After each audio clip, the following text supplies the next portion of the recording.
মম রাজন মম ঈশ্বর মম আর্তনাদে রব শুনো, কেননা আমি তোমারই কাছে প্রার্থনা করিতেছি, কেননা আমি তোমারই কাছে প্রার্থনা করিতেছি।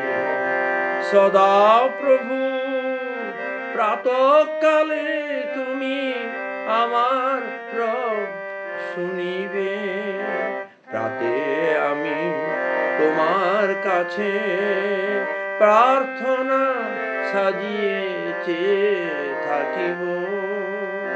মম রাজন মম ঈশ্বর মম আর্তনাদে রব শুনো, কেননা আমি তোমারই কাছে প্রার্থনা করিতেছি, কেননা আমি তোমারই কাছে প্রার্থনা করিতেছি। জয় যিশু।